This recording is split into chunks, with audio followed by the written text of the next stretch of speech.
आज मेरी शादी की पहली रात थी। मैं बहुत खुश था। शादी एक बहुत ही सुंदर लड़की से करवाई जा रही थी। आज मेरी सुहाग रात होगी। मैं बहुत खुश था। कमरे के अंदर जाने लगा तो पहले से ही अंदर से अजीब किस्म की आवाज़ आने लगी, जैसे उसको बहुत दर्द हो रहा है। मैं बहुत परेशान हो गया। मैंने कहा कि क्या दिक्कत है इसमें। इससे पहले कि मैं आगे बढ़ता अपनी पत्नी की मदद करूँगा, वह मेरी पत्नी थी। उसके सारे दुख सारी परेशानियां मेरी थी। लेकिन उससे पहले कि मैं आगे बढ़ता एक औरत बाहर आई और उसने कहा कि जल्दी जल्दी गर्म पानी का इंतजाम करो और किसी लेडी डॉक्टर को बुला लो। मैं यह सुनकर और देखकर हैरान रह गया। यह तो मेरी मौसी थी, जो पहले से ही अंदर थी और अब कह रही थी कि किसी लेडी डॉक्टर को बुलाओ, गर्म पानी का इंतजाम करो। मैं यह सुनकर और देखकर हैरान रह गया। यह तो मेरी मौसी थी, जो पहले से ही अंदर थी और अब कह रही हैं कि लेडी डॉक्टर को बुलाओ और गर्म पानी का इंतजाम करो। मैंने कहा कि पर हुआ क्या? तो वह मुझे कहने लगी कि अभी बताने का समय नहीं है, जल्दी करो, नहीं तो तुम्हारी पत्नी की जान को खतरा हो सकता है। मैंने एक नज़र देखा तो हैरान रह गया। मेरी पत्नी तो बिस्तर पर पड़ी थी और उसे बहुत ज़्यादा दर्द हो रहा था। एक पल को मुझे समझ आने लगा कि क्या हो रहा है, पर ऐसा कैसे हो सकता था? अगर ऐसा ही था तो मेरी माँ ने मेरी शादी ही क्यों करवाई थी? मैंने सोच लिया कि मुझे क्या करना है। मेरी माँ मेरे सामने आकर हाथ जोड़कर खड़ी हो गई और फिर उसने हाथ जोड़कर ऐसी बात कही कि मेरे पैरों के नीचे से धरती निकल गई। और मैंने उसके बाद अपनी पत्नी का, मेरा नाम साहिल है, हम लोग गांव में रहते थे और मैं शहर में काम करता था। लेकिन मैं कभी कभी मजाक मजाक में अपनी माँ को कहता कि आप मेरी शादी करवा दो, मेरा शादी करने का बहुत दिल कर रहा है। मेरी माँ कहती थी कि यह क्या बात हुई कि शादी करने का दिल कर रहा है, बेशर्म, तुझे शर्म नहीं आती? मैं बड़ा भाई था, मुझे एक छोटी बहन थी, उसकी शादी हो चुकी थी और एक मुझसे छोटा भाई था, लेकिन अभी उसकी शादी की उम्र नहीं हुई थी। इसीलिए मैं चाहता था कि मेरी बारी है और बातों बातों में अपनी माँ को इशारा करता था कि क्योंकि हमारे परिवार में कभी भी किसी ने भी परिवार से बाहर शादी नहीं की थी और मुझे किसी ने अपनी बेटी ऐसे बिना वजह देनी थी। यह काम तो मेरे माता पिता का ही था। मेरे बाबूजी इस दुनिया में नहीं थे, इसीलिए सभी जिम्मेदारियां मुझ पर पड़ी हुई थी। मैंने कहा कि मेरी शादी करवा दो तो एक दिन मेरी माँ ने मुझे कह दिया कि शादी नहीं कर सकते, हमारे ऊपर कर्ज है, वह उतर जाएगा तो फिर तेरी शादी के बारे में सोचेंगे। मुझे बुरा तो बहुत लगा। इसका क्या मतलब यही था कि मुझे यही कह देते कि अभी तो पैसे कमाने की मशीन बने रहो, अभी हम तेरी शादी नहीं करवाना चाहते, अभी तो हम बैठकर तेरी कमाइयाँ खाएंगे। इन्होंने तो मुझे पता ही नहीं क्या समझ लिया था। लेकिन फिर मैं ना करता तो कौन करता? उधर छोटी बहन के ससुराल वालों की भी रोज़ नई फरमाइश होती थी, वह भी पूरी कहानी होती थी। भाई की पढ़ाई भी चल रही थी। मेरा भाई भी बहुत मासूम था। मुझे पता था कि अगर मैंने यह सब छोड़ दिया तो वह तो कुछ नहीं कर पाएगा, उसकी तो उम्र ही कम थी। तो फिर किस तरह से सारी चीज़ चलेंगे? बाबूजी भी तो इस दुनिया में नहीं थे, इसीलिए अपने मुंह पर चुप्पी का ताला लगा लिया। लेकिन यह ज़रूर सोचा कि 2-4 साल तक घर नहीं आऊँगा, इन लोगों को ज़रा मेरी कमी का महसूस हो, इनको पता चले कि मैं घर पर नहीं रहता तो कैसा लगता है। इतना तो मुझे इनको एहसास करवाना ही चाहिए था। इसीलिए मैं करीबन 1 साल तक घर वापस नहीं आया था। फिर एक दिन मेरी माँ ने मुझे फ़ोन करके कहा कि घर आजा, तेरे लिए एक बहुत बड़ा उपहार रखा है। मुझे पता था कि उन्होंने मेरे लिए कोई कपड़े बनाए होंगे, क्योंकि मेरे कपड़े अभी भी मेरी माँ ही मेरे लिए बनाती थी। लेकिन मैं चंद कपड़ों के लिए वापस आने वाला नहीं था। मैंने फिर से थोड़ा भाव खाया और कहा कि ठीक है, 2 हफ्ते में आ जाऊँगा। 2 हफ्ते बाद जब आया तो घर को देखकर हैरान रह गया। घर में तो कोई शादी का माहौल था। मैं समझ गया, लगता है कि मेरी माँ ने मेरे भाई की शादी कर रही है और मेरे बारे में कुछ नहीं सोच रही। लेकिन जब पता चला कि मेरी शादी है तो मैं हैरान रह गया। अब मुझे यह समझ नहीं आ रहा था कि मैं खुश हो जाऊं या फिर परेशान, क्योंकि पता नहीं वो कौन थी, किससे मेरी शादी करवा रही थी। मेरी माँ ने कहा कि तुझे किसने बता दिया? कहा कि बाहर हलवाई बैठा था, मिठाई बना रहा था, उसने मुझे बता दिया। तभी तो आजकल मेरी माँ मुझे इतने सारे पैसे मांग रही थी। मेरी माँ ने कहा कि और तुम्हें क्या लगता है कि हम इतने सारे पैसे लेकर कहाँ जाना था? तेरी शादी है। मैंने कहा कि माँ, मुझे खुशी हुई कि आपने मेरी शादी देर से सही लेकिन मेरी शादी के बारे में सोचा सही। मेरी शादी किससे करवा रही हो यह तो बता दो। ऐसे कौन सी किसी से शादी कर लूँ? हम गांव में रहते हैं, शादी तुम्हारी मर्जी से ही करनी है। पर मुझे तो तस्वीर भी नहीं दिखाई। अब घर में हलवाई आ चुका है, मेहमान आ रहे हैं और अब आप मेरी शादी करवा रही हो। मेरी माँ ने कहा कि तू लड़की की तस्वीर देखोगे ना तो तुम बहुत खुश हो जाओगे। अभी के लिए मैं तुझे उसका नाम बता देती हूँ, उसका नाम सीता है। मैंने कहा कि नाम सीता होने से क्या होता है, भला वह खुद ऐसी हुई तो? मेरी माँ ने कहा कि मजाक न कर, बहुत अच्छी लड़की है, मैं तुझे उसकी तस्वीर दिखा दूंगी। पहले तो मुंह हाथ धोकर खाना खा ले। लेकिन मैं यह देखकर भी हैरान था कि ज़्यादा लोग नहीं बुलाया था। माँ ने सिर्फ अपने साइड वालों लोगों को ही बुलाया था, बाबूजी के साइड से किसी को भी नहीं बुलाया था। मैंने अपनी माँ से पूछा कि उन्होंने क्यों नहीं बुलाया, तो माँ ने कहा कि वह बहुत ज़्यादा बातें करने वाले लोग हैं, कहीं कोई ऊंच नीच हो जाए तो हमें कभी माफ़ नहीं करेंगे। मैंने कहा कि कुछ नहीं होगा। मेरी माँ ने कहा कि बेटा, शादी वाला घर है और तेरे बाप के घर वालों को मैं कभी भी खुश नहीं कर पाई। तू मेरा बड़ा बेटा है तो तेरी ज़िंदगी का बहुत बड़ा दिन है। मैं नहीं चाहती कि कोई वैसी बात हो कि उन लोगों को न बुलाएंगे हम। वैसे भी तेरे बाप के गुजर जाने के बाद उन्होंने हमारा कभी भी ख्याल नहीं रखा। मैंने कहा कि जैसे आप कहती हो वैसा ही ठीक है, सब कुछ आपकी अपनी मर्जी से ही कर रही हो। मुझे लड़की की तस्वीर तो दिखा दो। मेरी माँ ने मुझे लड़की की तस्वीर दिखाने में बहुत देरी की, लेकिन रात को जब वह मेरे कमरे में आई तो मुझे लड़की की तस्वीर दिखाई थी। मेरा कमरा भी पहले से ही सजा हुआ था। यहाँ पर लड़की के लिए काफ़ी सारी चीज़ पड़ी हुई थी। सिंगल बेड की जगह डबल बेड पड़ा हुआ था। अभी तक मुझे कुछ समझ नहीं आ रहा था कि यह क्या हो रहा है। मैं शादी करने के लिए मरा जा रहा था तो किसी ने मेरी शादी नहीं करवाई। अब मुझे अचानक बुलाकर इतनी जल्दी में मेरी शादी करवाई जा रही है। लेकिन मन ही मन में मैं इस बात पर खुश था कि चाहे जल्दी में हो चाहे जैसे भी, शादी तो हो रही थी। जब मेरी माँ ने मुझे लड़की की तस्वीर दिखाई मैं तो बहुत हैरान रह गया था। वो बहुत ज़्यादा सुंदर थी और मेरी ही उम्र की लग रही थी। उसकी तस्वीर को देखते हुए कहीं खो गया। मेरी माँ ने मेरे हाथ से वह तस्वीर ले ली और मेरे कान में कहा, यह तस्वीर है तस्वीर, कल को वह तेरे पास आ जाएगी, फिर उसको बैठकर देखते रहना। मैं भी शर्मिंदा सा हो गया। मैंने कहा कि इतनी सुंदर लड़की आपको कहाँ से मिल गई? इतनी सुंदर तो आपका बेटा भी नहीं है। मेरी माँ ने कहा कि मेरा बेटा तो बहुत अच्छा है, मेरा बेटा तो हीरा है। वैसे एक बात थी कि मेरी माँ ने मुझे कोई इतना ज़्यादा लाड प्यार नहीं करती थी कि मेरा बेटा हीरा है, मेरा चांद बेटा है। लेकिन अभी तक इस घर में जो भी हो रहा था वह सब कुछ ही ऐसा था कि इसके बारे में मैंने कभी सोचा ही नहीं था कि एक दिन ऐसे हो सकता है, लेकिन अब हो रहा है। सुबह मेरी शादी थी। मेरी माँ ने मेरे लिए कपड़े भी रख दिए थे और मुझे कहा कि समय से तैयार हो जाना, शादी मंदिर में होनी थी। हम लोग भी सज धज कर मंदिर पहुँच गए। मेरी पत्नी फ़िलहाल घूंघट किया हुआ था।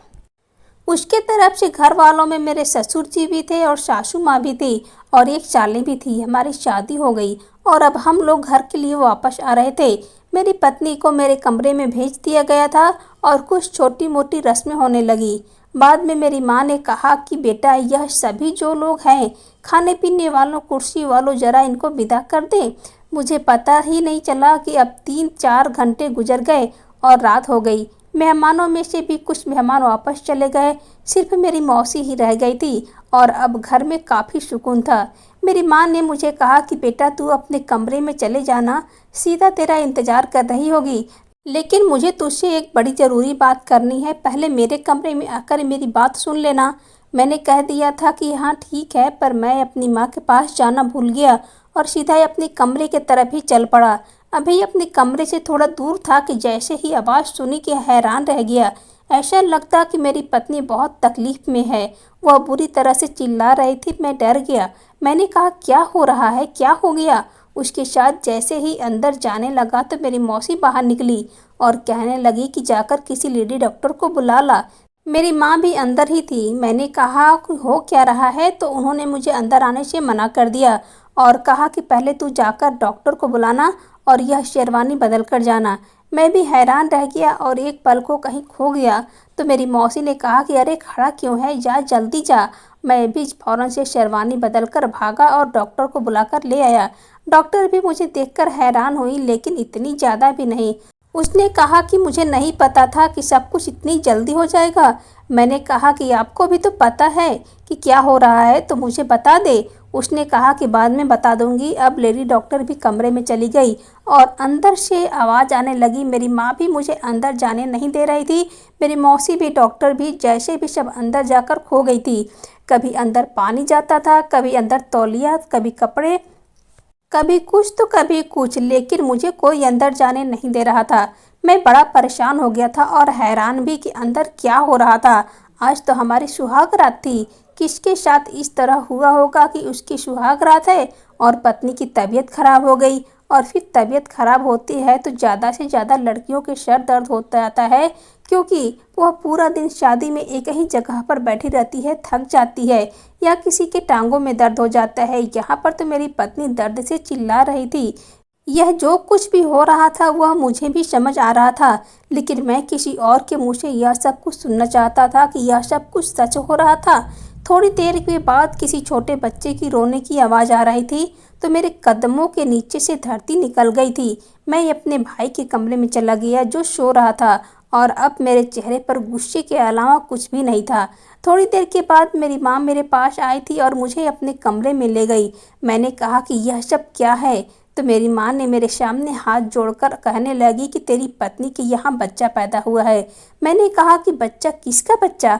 आपने मेरी शादी कैसी लड़की से करवाई जो माँ बनने वाली थी, और मेरी सुहाग रात पर उसने बच्चा पैदा करके दिया? आपको जरा सा भी ख्याल है? माँ, आप क्या बोल रही हैं? और मेरे साथ ऐसा कैसे कर सकती हैं? मैंने क्या बिगाड़ा था आप लोगों का? मैं तो वहाँ पर मजदूर बनकर आप लोगों के लिए मेहनत करता था।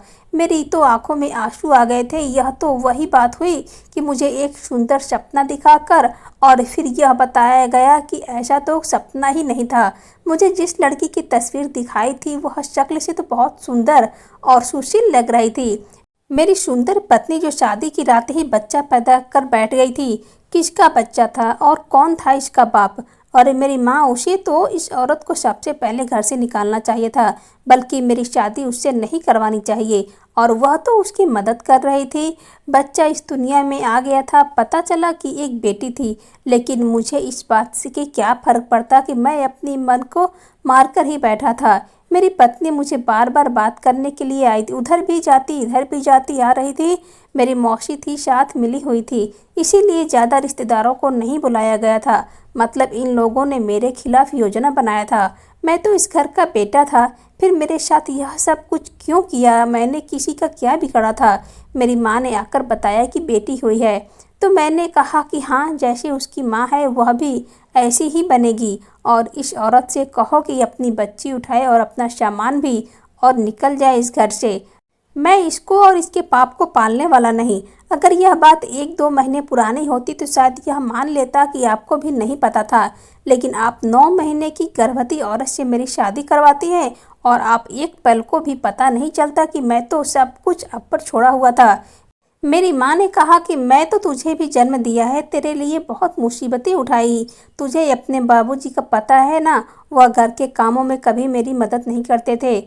मैं तुम लोगों का कैसे पालन पोषण किया मैं खुद जानती हूँ। तू बहुत छोटा था, मेरे पहले बेटे था। मैं तुमसे अपनी मेहनत का हिसाब मांगती हूँ। आज तुम्हें अपनी माँ के लिए बहुत बड़ा कदम उठाना होगा। तुम्हें इस लड़की को स्वीकार करना होगा।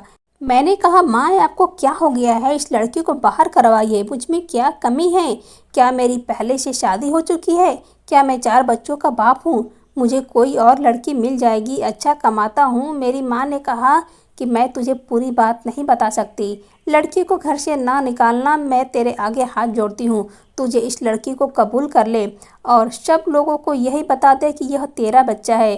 कह दे कि पहले से ही तू उससे प्रेम करता था और यह सब कुछ तूने किया है। यह एक बात और मेरी माँ ने ऐसा कह दिया था कि जिसको मैं अभी तक सही से समझ नहीं पा रहा था। मैंने कहा कि क्यों मुझे इतने बड़े ज्वालामुखी में फेंक रही हो? माँ, क्यों मेरी परीक्षा ले रही हो? क्या कर रही हो मेरे साथ? मेरी माँ ने कहा, बस तुझे कोई भी पूछता है तो तुझे ज़्यादा बात नहीं करना। तुझे कहना है कि तू ही सीता की बेटी का बाप है। बाकी सब मैं संभाल लूँगी। तुझे तेरी माँ की कसम है, तूने यह किसी और के लिए नहीं अपनी माँ के लिए करना है। क्या तुम अपनी माँ के लिए इतना नहीं कर सकता? मैंने कहा अभी तक सब कुछ तो तेरे लिए ही तो किया है, लेकिन यह बहुत ज़्यादा हो गया। माँ मेरे लिए यह बहुत ज़्यादा मुश्किल था। फिर मैंने एक हाँ में सिर हिला दिया और मैं अपने भाई के कमरे में ही सो गया। पर सारी रात नींद नहीं आई। 2-4 दिन गुजर गए, मौसी भी चली गई। मेरी माँ और सीता मिलकर ही उस बच्चे की देखभाल कर रही थी। मैंने तो उसे देखा ही नहीं था, उठाया था, लेकिन वैसे ही जैसे छोटे बच्चे होते हैं। एक दिन मैं अपने कमरे में चला गया क्योंकि मेरा सामान वहाँ पर पड़ा था, तो मुझे सीता की पहली दफ़ा बात की और कहने लगे कि आपके लिए चाय बना दूँ। मैंने कहा था कि नहीं, इसकी कोई ज़रूरत नहीं। उसने कहा आप पति हैं मेरे, मैं आपका काम नहीं करूँगी तो कौन करेगा? मैंने दिल में सोचा कि तुम्हें यह बात तब याद नहीं थी कि मैं तुम्हारा पति हूँ, कि तुम किसी की पत्नी बनोगी, जब तुम यह सब कुछ कर रही थी। पर मेरी माँ ने कहा था कि उसे कोई बात ना करना, वह बहुत दुख में है। पता नहीं उसके किस बात का दुख था, लेकिन वह भी पूरा दिन अपने कमरे में ही बैठी रहती थी और रोती रहती थी।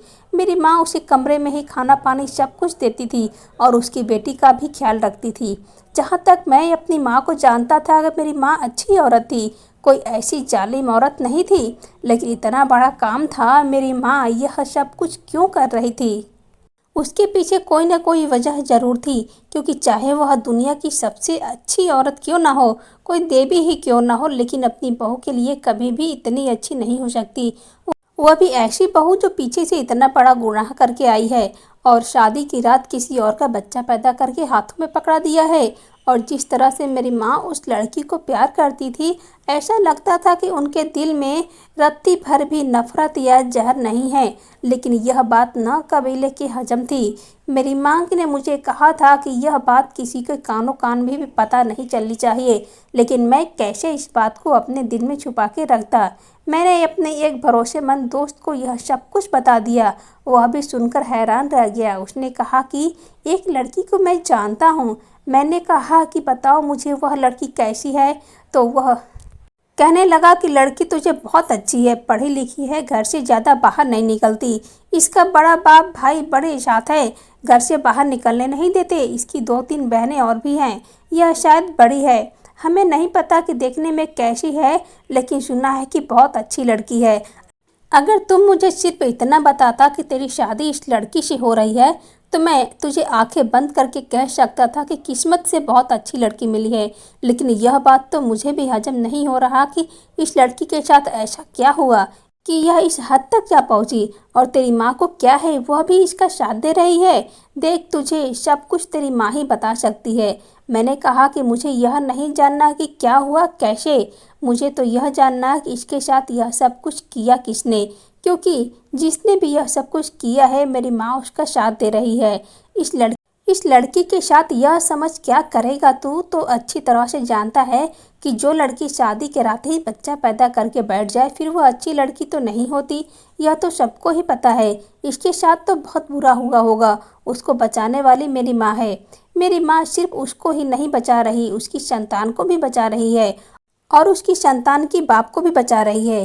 क्योंकि जब मैं पूछता था कि मुझे बता दो कि आखिर ऐसा क्यों हो रहा है, तो वह चुप हो जाती। क्यों मेरे सर पर किसी और का पाप डाल रही है? क्या मेरा कसूर है? मेरे दोस्त को भी बहुत अजीब लग रहा था। उसने कहा कि मैं तेरी माँ को जानता हूँ, पता नहीं उनको क्या हो गया है। आंटी जी ऐसी लगती तो नहीं थी। उनको तो उस लड़की को पहले ही दिन घर से निकाल देना चाहिए थी। तेरी शादी इनसे नहीं करवानी चाहिए थी। अब बात तो इस तरह से है कि अगर तू उसे पूछेगा तो वह बार बार झूठ बोलेगी और तुझे बात का पता नहीं चलेगा। तू एक काम कर, तू उस लड़की को अपने भरोसे में ले, किसी तरह से अस्पताल लेकर जा और वहां जाकर इस बच्ची का डीएनए टेस्ट करा ले, तो पता चल जाएगा कि इसका बाप कौन है। मैंने कहा लेकिन डीएनए टेस्ट सिर्फ लड़की का करने से क्या होगा, दूसरे आदमी का भी तो टेस्ट करवाना होगा ना। उसने कहा कि हाँ, यह बात भी है। आसपास के सारे लोगों को किसी बहाने से लेकर आ, कुछ तो कर, तुझे तो करना पड़ेगा। यह काम तो बहुत ज़्यादा मुश्किल था। 2 महीने तक उसके यहाँ संतान होने वाली नहीं थी, 2 महीने से, लेकिन 2 महीने पहले ही उसके बच्चा जन्म दिया। शायद इसीलिए यह सब कुछ इस तरह से हुआ था। लेकिन वह 7 महीने की गर्भवती तो तेरी माँ को तो इस बारे में पता होना चाहिए था। मेरी माँ ने खुद ही तो इस बच्चे पैदा किए थे। इसका मतलब कि मेरी माँ उसके साथ मिली हुई थी। मेरी पत्नी ऐसे रोती थी कि जैसे उसके साथ कोई बहुत बड़ा जुल्म हुआ हो, जबकि जुल्म मेरे साथ हुआ था। मैंने अपनी माँ से कहा कि मुझे यह सब कुछ नहीं हो रहा। मेरी माँ ने कहा, तू सब कुछ संभालने की कोशिश कर, तू अपनी पत्नी के साथ रह, वह तेरी पत्नी है, उसके साथ थोड़ा समय बिता, उसकी तबीयत ठीक हो जाएगी तो तू अपनी ज़िंदगी का पहला दिन एक दूसरे के साथ गुजारो, सब कुछ ठीक हो जाएगा। लेकिन मेरा दिल नहीं मानता था कि मेरी माँ कहती थी कि अगर हमने बच्चे को नहीं अपनाया तो बहुत बड़ी क़यामत आ जाएगी। पता नहीं कौन सी आपत्ति और क़यामत की बात कर रही थी। मेरे लिए तो पहले से ही मुझ पर मेरी क़यामत आ चुकी थी। मेरी माँ तो मुझे फिर भी अपनी बातों में लगा लिया और कहा कि अपने कमरे में सोया कर। पर जब से मैं उसके कमरे में सो रहा था, मैंने एक अजीब सी बात देखी थी। वह रात को नींद में बोलती थी और ऐसा लगता था कि वह किसी से डर रही है। अजीब सी बातें करती रहती थी। नहीं नहीं दूर रहो मुझे, नहीं नहीं दूर रहो, इस तरह से बातें करती थी। मेरा दिल करता था कि मैं उसको जगा दूं। शायद वह भी बुरा सपना देख रही थी, लेकिन फिर मैं भी नहीं जगाता था। थोड़ी देर के बाद उसकी आंखें खुल जाती थी तो वह मैं सोने का नाटक करता था और वह फिर 1-1 घंटे तक रोती रहती थी। ऐसी भी क्या बात थी, मुझे लगा कि मुझे उससे पूछना चाहिए। लेकिन जब मैं उससे पूछा तो उसने सब कुछ मेरी माँ पर टाल दिया और कहा कि आप अपनी माँ से पूछ लें, मैं आपको कुछ नहीं बता सकती। इन दोनों औरतों ने पकड़कर मेरी ज़िंदगी को नर्क बना दिया था। अब मैं क्या करता, किस तरफ जाता, किससे बात करता। फिर वही बात अपने दोस्त की बात पर याद की, सोने की इरादा किया और एक दिन अपनी पत्नी को बातों में लगाकर अस्पताल ले गया। मैंने कहा कि बच्चे को पोलियो की खतरे की दवा पिलाने आए हुए हैं, चलो इसको ले चलते हैं। वह मेरी बात मान गई। रास्ते में भी सब लोग देख रहे थे कि यह, इसे देखो, अभी शादी हुई और इसने बच्चा उठा रखा है। सब लोग यह समझते कि मैं शादी से पहले ही किसी औरत के साथ यह सब कुछ किया था और फिर उससे शादी कर ली। कुछ लोग कहते कि चलो कोई बात नहीं, अपनी गलती को स्वीकार तो किया है और मैं बीच में मुफ्त में फंस गया था। मैंने तो कोई गलती नहीं की थी, तो फिर स्वीकार करने की बात कहाँ से आ गई। खैर, बच्चे के बारे में डॉक्टरों को बताया और कहा कि आप उसे सैंपल लेने ऐसे किया और फिर किसी तरह अपने दोस्त को बात में अमल करते हुए इधर उधर से सबके सैंपल जमा किए, अपना सैंपल भी दिया। अब मुझे रिपोर्ट का इंतज़ार था।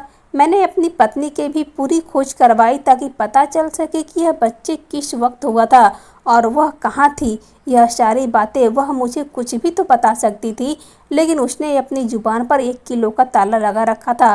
वह कुछ नहीं बोल रही थी।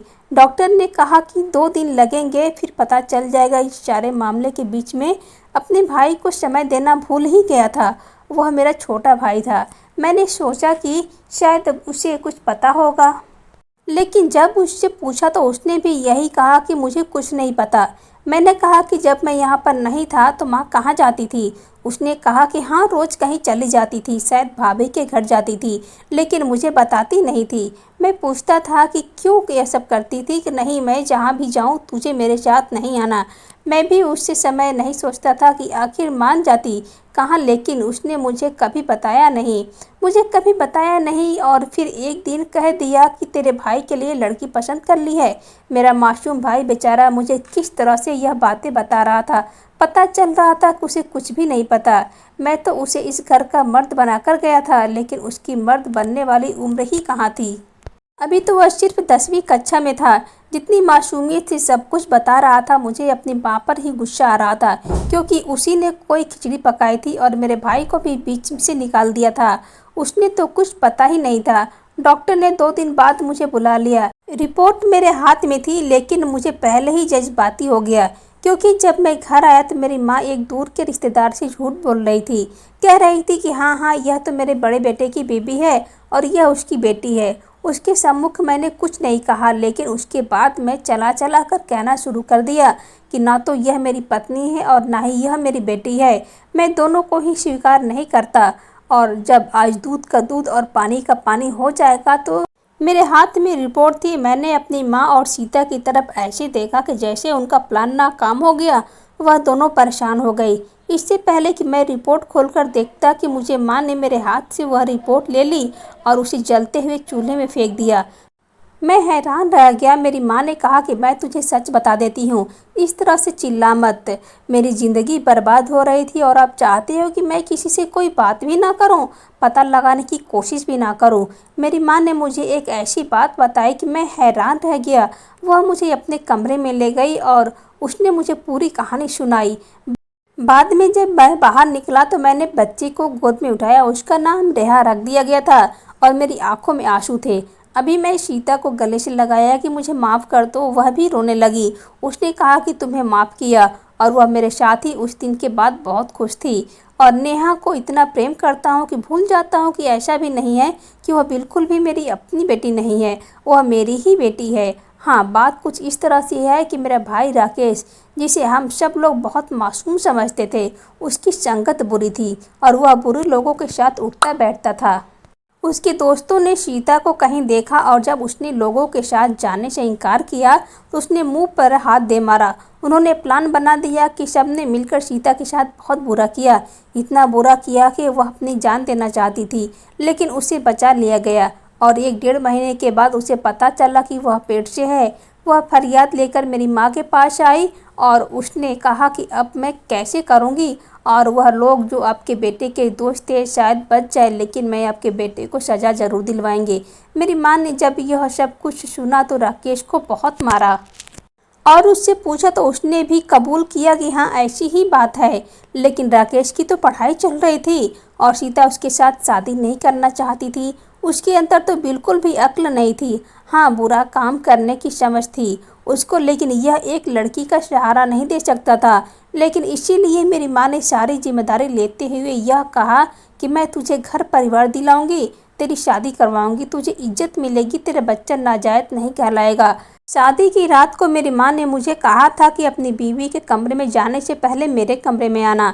शायद वह मुझे उसी दिन वह सब कुछ बता देना चाहती थी, लेकिन सीता की तबीयत अचानक ही खराब हो गई थी और सब कुछ इस तरह से नहीं होता जिस तरह से सोचा गया था, क्योंकि रिपोर्ट मेरा भाई ही उस बच्चे का बाप था और एक औरत को पता होता है कि उसके बच्चे के बाप कौन है। सीता को भी पता था, इसीलिए वही थी। उसी दिन के बाद से मैंने एक सख्त निर्णय लिया।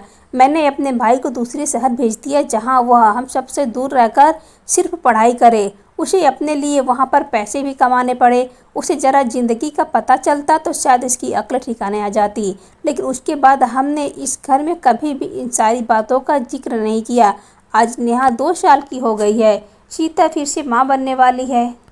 मुझे लगता है कि सीता फिर से एक प्यारी सी बेटी पैदा होने वाली है और फिर नेहा को भी एक प्यारी सी बहन मिल जाएगी।